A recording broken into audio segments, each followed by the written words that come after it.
My name is Jamie Elmore, and I'm from Seattle, Washington, born and raised in the south side of Seattle. As a little girl, I always loved to do hair. Always played in my dad's hair, my sisters and families and friends, always in somebody's hair, doing hair. I wanted to do that, graduated from high school, and I went to beauty school. And went to cosmetology school, got my license, and I opened up my own hair salon. I was about 22, 23 years old by then. So it's been about 2 years in by now, and I got pregnant. Got pregnant with my daughter, and that was a rocky road for me. She was born premature, 25 weeks, 1 pound and 8.8 ounces. You could fit her whole body in the palm of my hand. They found 18 yeast balls growing in her brain. They didn't know what type of medication to use. They told me that if she survived, she probably wouldn't be able to walk, talk. She would be just kind of slow like a vegetable. So we went through a lot of things her first year of life. I still have a business, so I'm balancing all of this at the same time. I still have a business, going back and forth to the hospital, sitting in the hospital for maybe about a month with her, trying to balance my clients and just life. I knew I was stressed, but I didn't really know that I was under stress. I can remember back then, I felt tingling in my head, just tingling in my head. And I didn't pay any attention to it. I just kept on doing what I have to do as a mom. You're working, you're trying to balance everything. So by 1998, which was about 4 years later, I found my first bald spot at the nape of my neck. I didn't know what it was. So I just had a barber friend, he cut it. Then it kind of played tag a little bit. It moved to the other side of my head. That side grew in, then the left side fell out. And my hair just began to just start falling out. So from 1998 to 2004, I lost a lot of hair. And by that time, it got so bad, I had just strands of hair just hanging out of my head. I was doing all the wigs, the weaves, the hats, the scarves, anything that I could do to masquerade what was going on. What got me the most is, here I am, a hairstylist. I could fix everybody else, but I couldn't fix myself. I just cried. And I was like, God, what do you want me to do with this? And as clear as I'm talking to you today, I heard a voice told me to start a support group. I'm like, how am I gonna start a support group? I don't even know how to work a computer. I'm a hairstylist.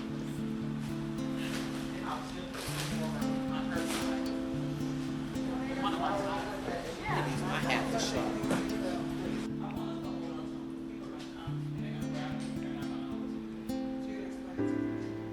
I put my mission statement, did all that, and started my support group in 2009.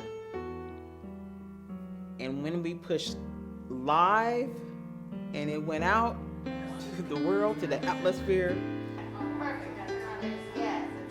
Next thing you know, I started to get all these emails from people from all over the world, literally from all over the world, places I've never been, Ireland, the UK, everywhere, just started emailing me and calling me and telling me, they're going through alopecia. I need some help. Just people calling me and from everywhere, and it's blowing my mind. I'm like, it was almost overwhelming, actually. I didn't even realize that so many people were dealing with alopecia. So from there, I started getting local calls. I got a local call from a young lady who is still here today. One of my first Alopecia Support Group members, Adrina in the back. I remember she emailed me and found me and came, and we had our first support group meeting in my living room with about 8 women. And that was the beginning of the Alopecia Support Group. So from there, we started doing the image and accessory workshops. I started doing one-on-one coaching, started writing. The gist of my story is, for each and every one of you who can hear my voice, our story is not our story. Whatever you've gone through is not for you, it's for somebody else. And I didn't realize it. I didn't realize that.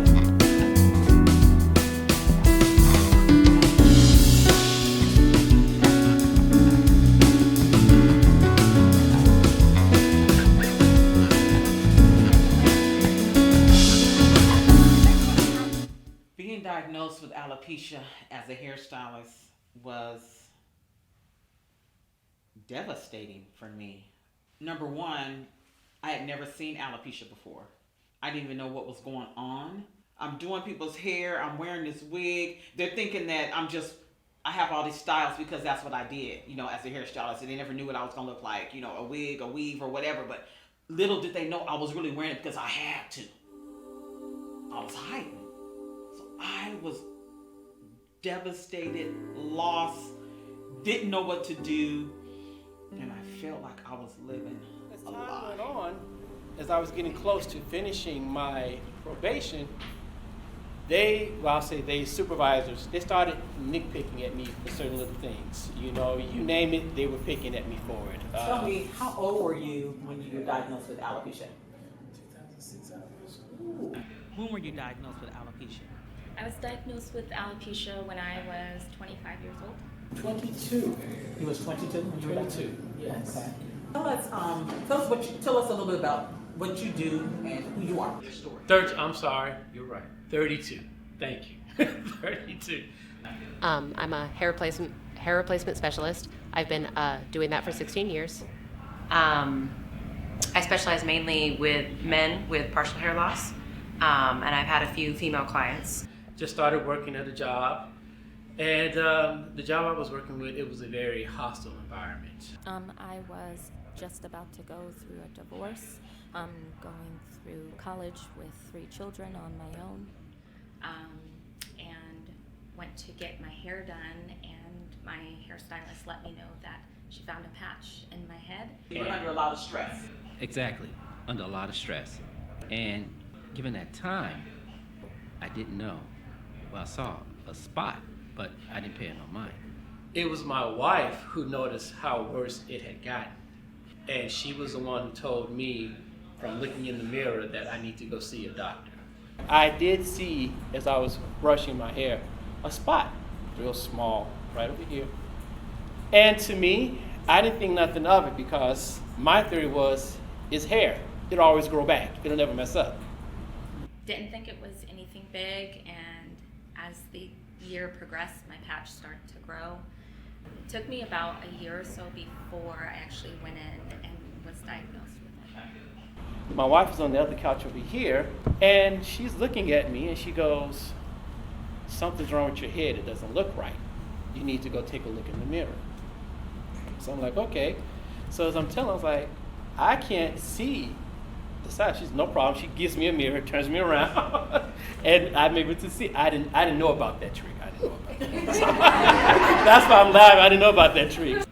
There was a huge amount of stress with trying to get through a degree with 3 children and now a single mom. I also had just recently left my religion. I was born and raised Muslim and decided to stop covering. So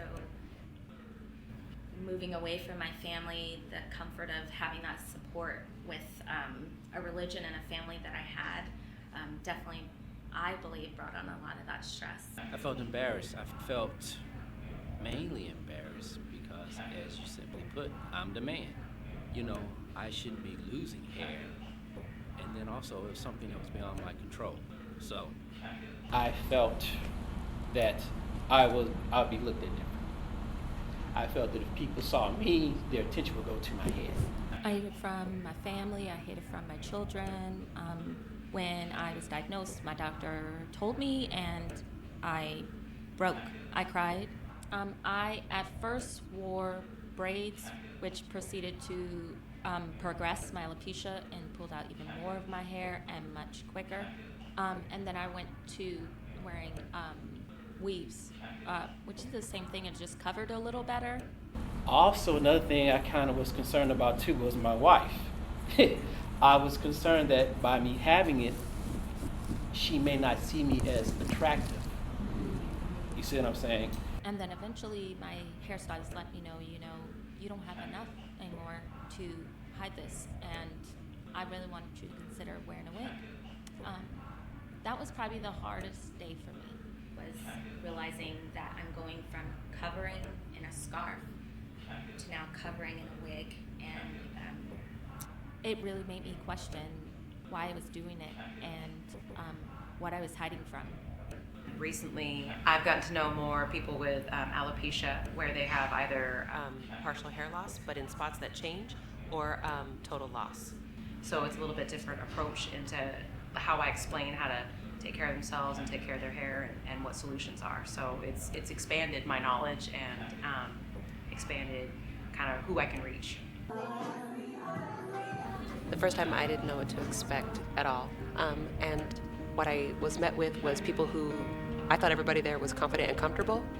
And after talking one-on-one with people, I realized that they were only confident and comfortable because of the environment. I'm immensely surprised. I, for some reason, wasn't expecting to see as many Black women as are here. I got remarried and met a wonderful man, but I also hid this from him for years. I would hide in the bathroom when I had to take my hair out and wait until he left to put a scarf on and come out and go back to my hairstylist and get my hair redone. But I just realized, this is my soulmate. This is the person I'm spending the rest of my life with, and I'm denying him who I truly am. Me having a support group to plug into, what it really means is that It makes you feel comfortable. I realize that it's not just me. It makes me feel relaxed. It makes me feel like I don't even have it. And it makes me feel like I have an extension of a family in a sense. I'm not judged. I'm not looked at differently. I'm embraced with open arms. I'm welcomed with open arms. People are talking to me in a friendly manner. I love it.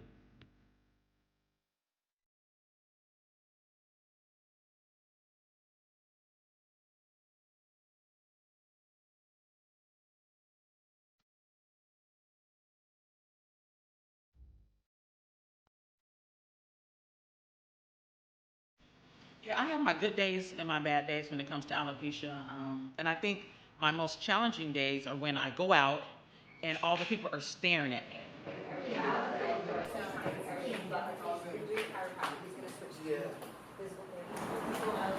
For you, and we have to take care of our scalp just like we took care of our hair, and protecting it from the sun.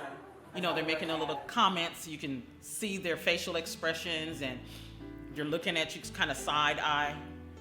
Those are the days when I'm kind of like, here we go. I don't feel like all the stares. I don't want people looking at me. I don't want people thinking I have cancer. I don't want people thinking that I'm sick. So those are the challenging days. But the days that give me strength is when I see another sister that's bald, or I talk to another alopecia sister or brother that's walking my same journey. So that gives me the strength to kind of keep moving. But the icing on the cake is when I see one of my babies. And I call them one of my alopecia babies with alopecia. And I see the smiles on their faces. And I see them continuing on with life. That gives me the strength that I need to keep it moving. As a mother, I felt like my hands were tied and that I didn't know how she was going to take it. I didn't know, I was worried about kids at school. She was such a strong, confident girl and so outgoing. She played select basketball. She sang, she danced, she did solos on stage. And to tell her this, it was hard. It was hard for me. I took a long time to figure out the words because I didn't want her to lose that self-esteem that she had, that confidence, that outgoingness. And I only want the best for her. She's my daughter. When I first found out I had alopecia, I didn't get teased by the kids because I kept it a secret from everyone. I felt sad and I didn't know what to do. I just felt panicked all the time. And so to cover up my alopecia, we just did bobby pins as much as we could. It changes the way I see myself a lot, but when I look in the mirror, I don't see my black hair anymore. I just see my true self instead of what I'm trying to hide with my hat. One of her brothers was worried that she may get depressed and may stop playing basketball and stop singing. So I had to tell them that, we're just going to support her. We're going to let her talk. Whatever decision she makes, she's making them for her because that's the decision she feels is right at the time. I remember a couple times she felt uneasy walking into a room or anything, and her brothers they're big, tall giants, and they love her so much, and they said, "It's okay, I'll go with you." So we really do our best to support her and love her and let her take the lead in any decisions that we think may be uncomfortable for her. If I had to talk to someone my age with alopecia, I would probably tell them, don't lose hope in how you look, because you look beautiful no matter how much hair you have, if you have any or not. And that you're beautiful just the way that you are, inside and out. Just don't try to hide yourself.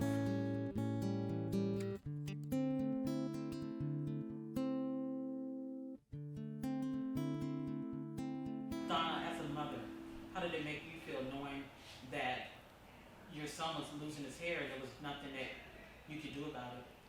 It's made me feel sad, and it makes me feel sad when I think about it, because I was always there for my son. So, the feeling of powerlessness and having a situation where I can't do anything about it, it was just really a horrific experience. Mom, you've been there the whole time since the very beginning of my life, and she's been supportive of me in any way. She had to treat me with alopecia. If I had to go to a treatment that they, burned half my head and blistered up, and I decided I didn't want it anymore. Or I tried another one maybe that she brought me to where half my head was covered in tinfoil and it was electropulse therapy. We tried everything. She tried everything. She was there for me for everything. Mom's my mom. You've been there for everything for me, and even pointed me into the direction of groups and stuff, which I never wanted to go to when I was a kid. I didn't like looking at myself in the mirror. I certainly didn't want to look at a bunch of other bald people, But then I changed my mind around. I went to a support group when I was a few years ago, and it was all women and me. And then I got to hear the trials and tribulations. That's overused, that term, but of a woman and what she gets to be, like I've told you before, the intimate part, and having to reveal that self to a man that they're really interested in, or something. That's pretty hard, I think, My name is Adrena Gibson, and I first start noticing my hair loss at about age 33, 34.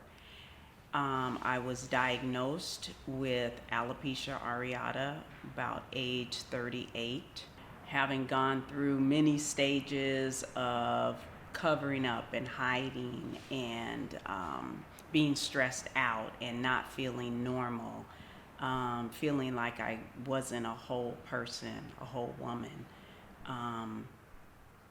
Then it was just like one evening, I had a really hard time sleeping, and I was up and I was down and I was up and I was down. And about 3 o'clock in the morning, I just got up and I said, okay, Lord, this is the day. I remember it was a Wednesday on September 21st, and I just shaved my head and I just walked.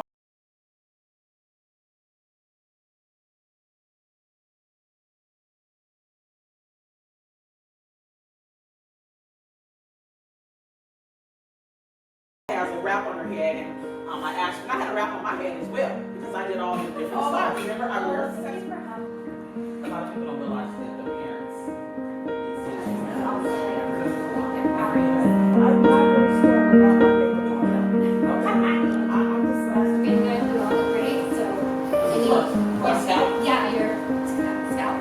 I said, do you know why you're in hospital? And she says, yes, you have alopecia.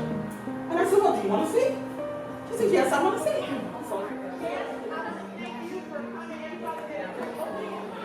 I'll give you a high five. Tell us your name. Tell us when you were diagnosed with alopecia, meaning the age, and I don't want a whole lot of extra. How long have Darren and I been married? Well, we've been married for 28 years, together for 33. Wow. Damn. That's a long time. It's a long time. It's an interesting story because I thought maybe it was a normal thing. She was about 1'1", I think, and I didn't notice it. I didn't think it was unusual because I thought, oh, babies sometimes lose their hair. The first time, I don't remember, but Okay. pictures about 4. So 4 years old, I lost like half of my head. Close to her 2-year appointment, it had all come out, and all her eyebrows had come out as well. And my friends started asking if everything was okay.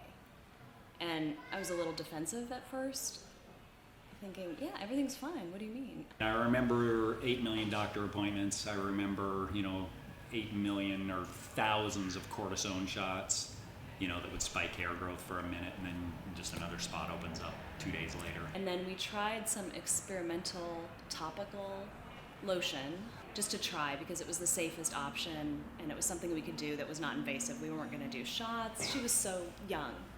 But I remember middle school for me, the hairstyle was longer, so I had long black hair, and taking my mom's mascara and rubbing on all the spots, trying to make sure the wind didn't part my hair, and so you were just that constant awareness that, somebody behind you in class, you knew she was looking at the bald spot, you know what I mean? So it was all of that. So Being a woman, raising a girl, so much surrounds how we look.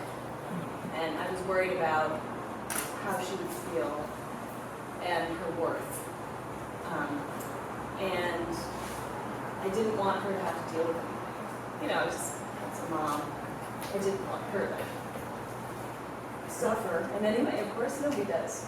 Wants to have their kids suffer. When I met Darren, he had a full head of hair. I actually carry a picture because I think it's hilarious, and a porn stash. He had a really thick mustache, lots of thick brown hair, and that's who I married. Actually, when I married him, he still had hair.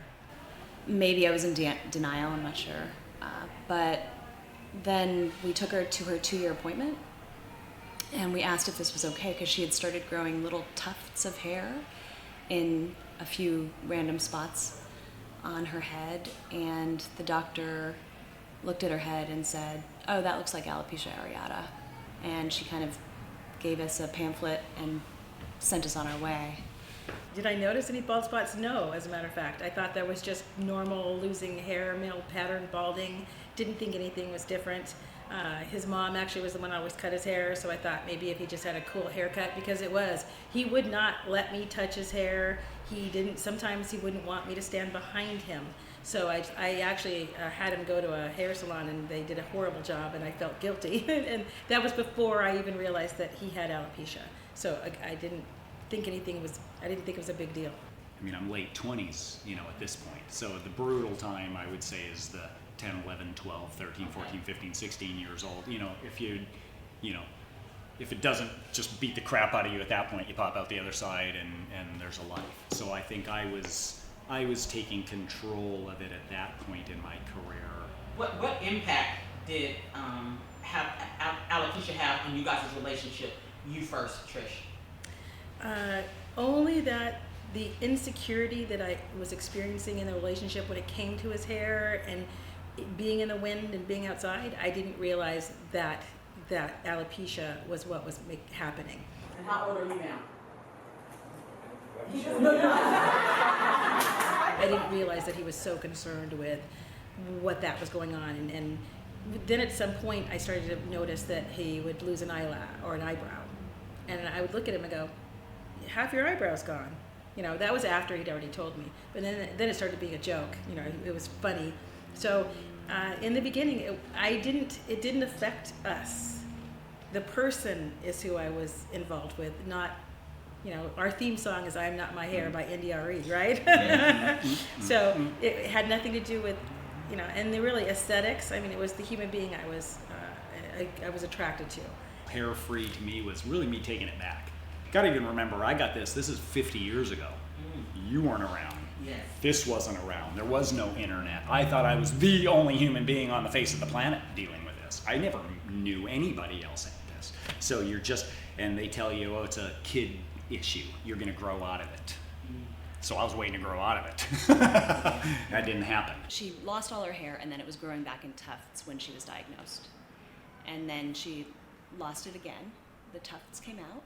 I think how little we know about it is the most frustrating thing about the condition. For me, not being able to understand what's causing it and figuring out and not being able to tell her how you can solve it. We can't solve it. We can't fix it. And then not knowing when it's going to come. Right now, she has a full head of hair. And that's great. This, we are a society, we are so attached to our exterior and what we look like. Sometimes, we've made a joke that I keep getting shorter and shorter to kind of match what he looks like.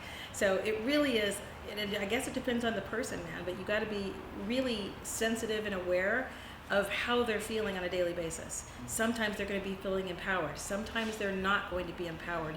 And really, it's just allow them whatever their emotions, their feelings are that day. And let them know that you are supportive regardless. Sometimes he just had bad days and he was in a funk. And I couldn't change that, even though I really wanted to. Some days were fun and we were making jokes and it was pleasant. And again, participating in that. So I think allowing your partner to just know that you're going to be a participant and you are supportive and active and you're there regardless. That's what's most important. And they have to know it's their heart, it's their soul that you're in love with, not their hair. My name is Tammy White. I first noticed I was losing my hair in my early 30s, I think. Yeah, early 30s. And then I was diagnosed when I was 35. My granddaughter, Kyla, who's 4, when she saw me on the 4th of July, I came for a family dinner, and she saw me and her eyes was like, she's like, Grandma, you don't have any hair. And I'm like, it's okay. So I'm like, tell her, come here, because she was kind of standoffish, like, I'm not so sure about this. So, and she just looked like she was about to cry. And so I'm like, well, what's the matter? Is it okay? She's like, I just wanted you to have hair. And I said, it's okay. I'm like, it doesn't matter if people have hair or not, as long as they have a good heart. I said, right? And she's like, right. And then we started taking selfies, so we were good. Take your time, because it's all about you and your confidence. Because I thought I'd never be able to show my, crown in public or be comfortable. And I am. And so it took 18 years, but, as long as you're still breathing, there's a chance that you can stay.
I met here, I want to stay in touch with for the rest of my life, and I look up to, and it was really awesome, really empowering. We're all Facebook friends. And group hugs, and just yes, lots of love, and it was a lot of fun too. Like it was really awesome. Yeah.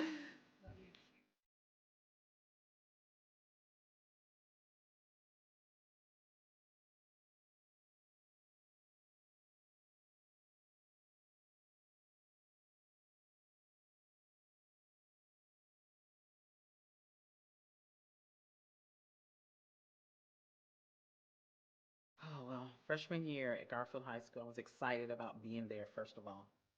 And we noticed this business started, all the construction and everything was going up, and it finally finished, and everyone wanted to get a job at Ezel's, including me. I just learned so much from Lewis, and they were like a family as well. But what I saw them do for the community was simply amazing. He could be the father, he could be the big brother, he could be the friend, but at the same time, he gave people hope.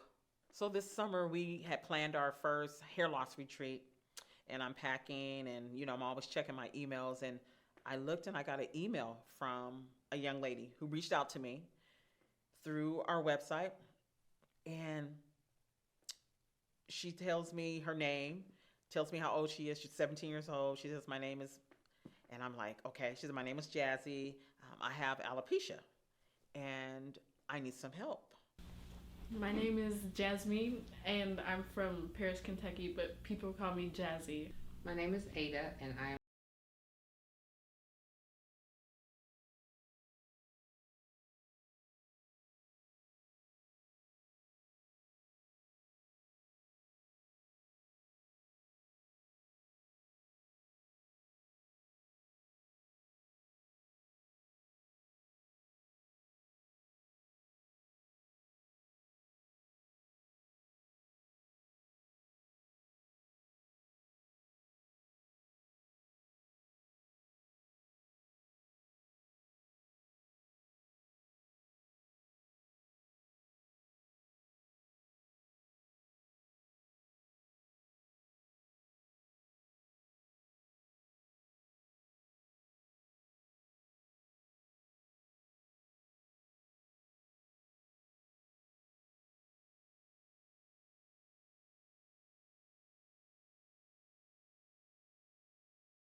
She sent me an email, and I told her I needed to connect with her mom, but she sent me a video of herself, and she says, this is what I'm going through.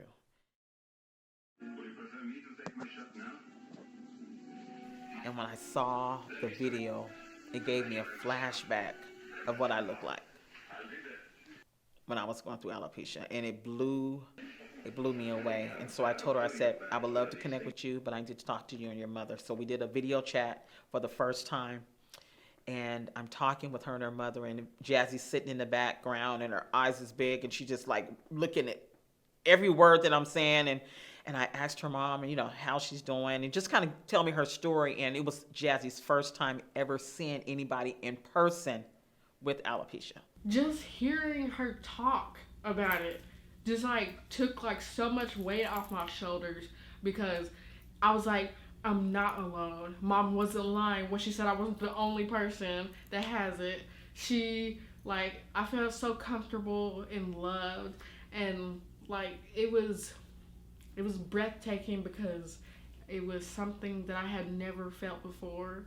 So can you imagine being a young girl, you're dealing with this in high school, she's getting bullied, getting teased, strands of her hair is falling out like mine, and she's dealing with panic attacks, going through depression, and just not wanting to go to school at all. And so we started our friendship. I just like broke down and gave her my whole life story because I just wanted them to know, like, you know, I'm going through this too. Like, what are you doing that I'm not doing that I need to do? She gave me my 5 B's, which is I have to look in the mirror every morning for 21 days because it takes 21 days to start a habit.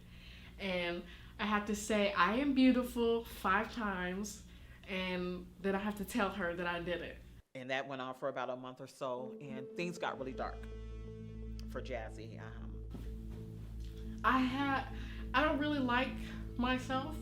I know you're not supposed to care about what other people say, but when, you know, it's just something. If you talking to somebody, when you make eye contact with them, they look at your face, and if you don't have eyebrows or eyelashes, you're automatically being stared at. Give me an example. What do they say to you? They'll ask me, they're like, do you have cancer? Like, they'll automatically assume that I have cancer because I don't have hair, so they think that I'm going through chemo or something. Or they'll go, why did you shave your head? Like, why would you do that? I started having her do her little affirmations and doing some exercises that I usually do with the women and the young girls. And so one day I reached out to Jazzy and asked her how was she doing this particular day. And she told me that she was having a rough day and that she tried to commit suicide. Boys my age are so immature right now. Like, they want the perfect girl to be their girlfriend. So they want somebody that has really nice long hair and perfect eyebrows and flawless skin and a big butt. When I try and talk to somebody and I tell them, look, I have alopecia, you know, I don't have hair, I'm not going to have hair, I'm gonna be wearing wigs, and they'll be like, no, I can't do it, this is too much. Or they'll lead me on and be like, oh yeah, I'm totally fine with it, but they'll never take pictures with me, they'll never talk about me being their girlfriend. They'll always tell me, let's keep our relationship low key so that not everybody's in our business, when in actuality they don't want people to know that they associate with me because I have alopecia. And I know men are affected by alopecia too, and I know that they have their own depression and anxiety, but when you're a young girl and the way that the world focuses on the image of females and young girls and how they're supposed to look and this, that, and the other, and if you can't have that, then it makes you feel some type of way. She told me the whole story, what went down. I got off the phone with her, said some things to her, I said, I'm gonna call your mom, talk to her mom. My mom told me the whole story. When I got off the phone with her, I immediately called and I text my brother, Lewis, because we call each other brother and sister. I texted Lewis and I told him the story, what was going on. And it was early in the morning, so of course he couldn't call me. So a few hours later, he calls me on the phone and he says, Elmore, come and pick up a check. And I said, come pick up a check. He goes, yes. He said, we're gonna fly Jazzy and her mother. Let's get them here.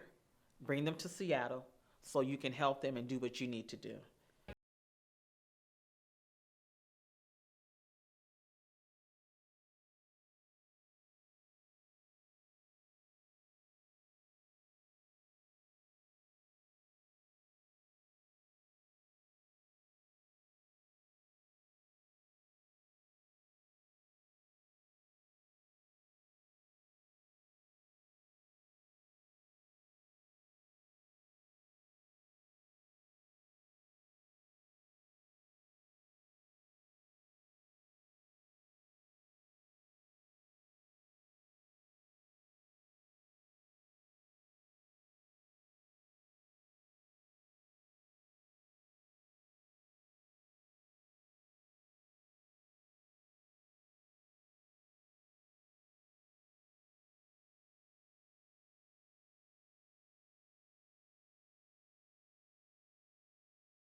I could describe having alopecia in 3 words, that's kind of a heavy question.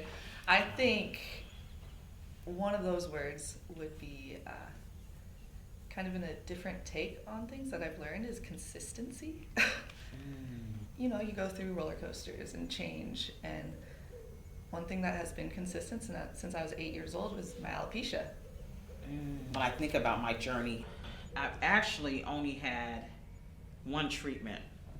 And people always say treatments. Everybody wants to know what's the treatment, what's the cure. But honestly, there isn't one. There's not a cure, there's not a treatment. There are experiments. The doctors don't know, the specialists don't know. Nobody knows. It's an autoimmune disease. So my treatment, my experience was devastating. It's my journey has been both a journey of freedom, of my own like outward freedom,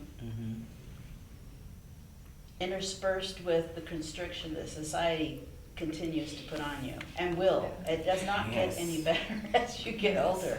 If you could understand, okay, it was there, now it's here, let's lay it to rest. Yeah. There's a process that you can understand more, but to have it literally disappear. Like I said, I can't remember going from alopecia areata to universalis. I don't remember when that happened. It was so slow, I guess. There's a lot of struggle with control through alopecia, I believe. Yes. You didn't have control in that moment. You didn't have control of where your hair went. I think if I would have saw it, then it would have made more sense. It's like, oh, okay, my hair's falling out. Because I could see it, I had something to identify, I could touch it, but I didn't see it. I'm like, where did my hair go? I don't even know where it went. Even years later, my nose hairs, even when I lost my nose hairs, where did it go? Where did they go?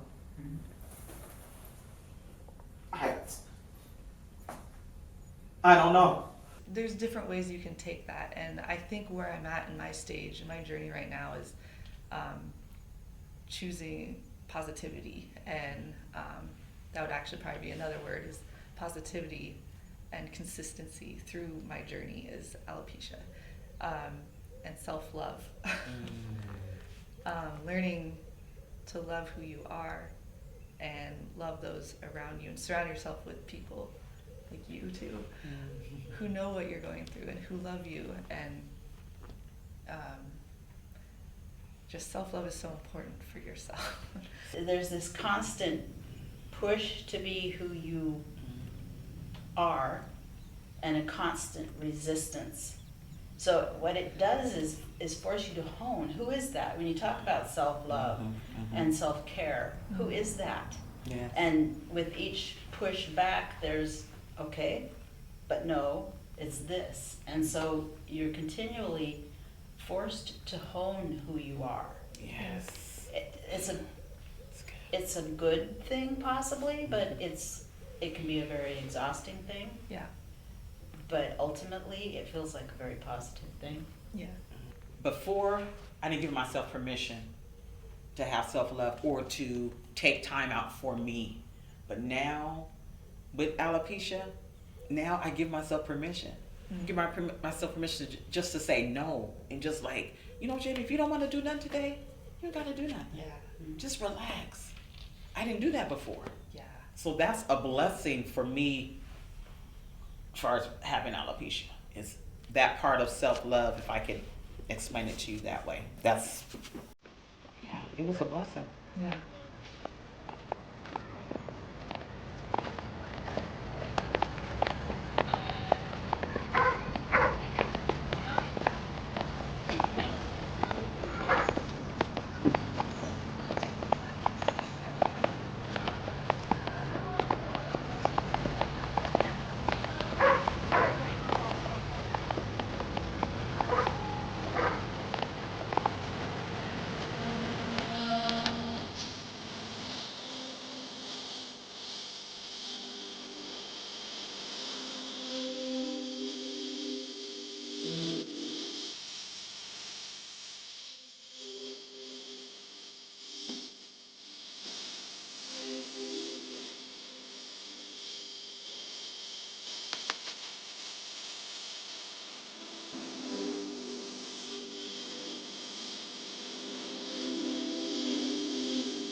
When I look at you, I see a beautiful, beautiful, beautiful person. And I'm not saying that just because I'm your mom. I'm saying that because that's who you are. Everybody has struggles, and they say that God never gives you more than you can handle. And I know sometimes you've had days where you've looked in the mirror and you've said, oh my God, I can't do this anymore. But you're still here. And I love you.